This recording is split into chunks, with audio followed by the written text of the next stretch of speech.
ეს არის OnePlus Nord 6. OnePlus 15-მა ისე შემოყვარა თავი, რომ ამ smartphone-ისგან ველოდი საკმაოდ ბევრს. ხო და მოგყვებით რა მომეწონა და რა არ მომეწონა Nord 6-ში. დღეს OnePlus-ის ამ მოდელზე ვისაუბრებ. Nord 6-ის ყუთში შევხვდებით თვითონ smartphones, კაბელსა და SIM-ის ნემს. სხვა აქ არაფერია. ამ smartphone-ში ორი სიმბარათის მოთავსება შეგიძლიათ, SIM-ის მხარდაჭერა არ გვაქვს. დიზაინის მხრივ ჩემთვის თითქოს ამ smartphones რაღაც აკლია. აი თითქოს კამერების ასეთი განლაგება ცარიელ და დიდ სივრცეს ტოვებს კამერების ჭრილში. გვაქვს პლასტმასის ჩარჩო და ასევე პლასტმასის უკანა პანელი. OnePlus-ის smartphone-ისგან ამ კომპონენტში ცოტა უფრო მეც ველოდი. დიზაინი ნამდვილად არაა Nord 6-ის ძლიერი მხარე ჩემი აზრით. მინახავს სხვა smartphone-ებშიც პლასტმასის აწყობა და უკეთესი შთაბეჭდილებები მრჩებოდა ამ სხვა smartphone-ებზე. აქ კი საუკეთესო გამოცდილებას არ მაძლევს მაინც და მაინც Nord-ის ეს მოდელი. ამ smartphone-ის ძლიერი მხარე არის ეკრანი, რადგან შესანიშნავი ფერები აქვს ჩემი აზრით და ზოგადად OnePlus-ის smartphone-ებს ძალიან კარგი ეკრანები აქვს. 1 მილიარდი ფერი, 165 Hz განახლების სიხშირე,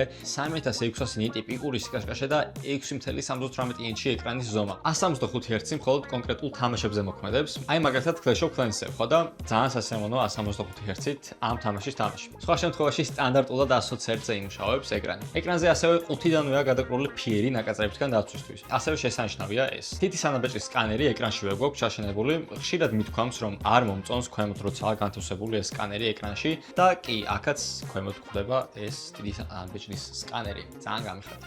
Android 16-ზე მომუშავე Oxygen OS აქვს რაღაც დეტალები, რაც გამოარჩევს სხვა smartphone-ებისგან. მაგალითად, ძალიან სახალისო დეტალია ციფრულ საათზე ერთიანი, რომ წითელია. OnePlus-ის ბრენდის წითელი ფერის გამო. Smartphone-ს Snapdragon 8 Gen 4 ამუშავებს, გვაქვს ასევე 8 GB ოპერატიული და 256 GB შიდა UFS 4.1 სწრაფი მეხსიერება. მიუხედავად იმისა, რომ ეს ჩიპსეტი არაა ფლაგმანური და არის წინა წლის, ამ საფასო კატეგორიაში მშვენიერია. როგორც ხედავთ, მაინც პირველ ადგილზეც არაა benchmark-ებში, მაგრამ დიდი განსხვავებებიც არ გვაქვს. GPU-საც არ დავარდნია დიდად პერფორმანსი ხანგრძლივი დატვირთვისას და ძალიან მაგარია ეგეც. მოკლედ Call of Duty-ს თუ თამაშობთ, შეგიძლიათ 165 FPS-ით ითამაშოთ ამ smartphone-ზე, რაც ძალიან მაგარია ჩემი აზრით. ელემენტი კლასიკურად მასიური გვაქვს, როგორც სხვა ყველა OnePlus-ის smartphone-შია, 7500 mAh-ის მოცულობაა და ალბათ დამეთანხმებით, რომ საკმაოდ დიდია. 80 ვატიანი სწრაფი დამუხტვა შეუძლია, თუმცა ადაპტერი ყუთშივე არ მოყვება, როგორც უკვე ვთქვი. OnePlus-ის ადაპტერი კი ზუმერში რა თქმა უნდა შეგიძლიათ შეიძინოთ. OnePlus 15-ში კამერები მის წინამორბედთან შედარებით